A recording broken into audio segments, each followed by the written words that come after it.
kurang gua dakwah betang dakwahan pemain-pemain judi remi bahasa jasa juga saya kebelah dia ngomong lah ya kiai ya ini dakwah mah dakwah kalau sokarar itulah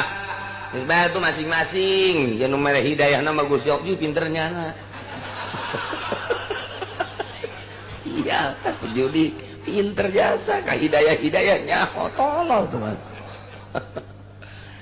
yang malerin pasti ngomongin baik ke kiai terus nu ngadu kotok bakal jadi musuh kiai nu main remi bakal jadi musuh kiai anu boga sorum bakal jadi musuh kiai lantaran ku kiai diharam-haramkeun bae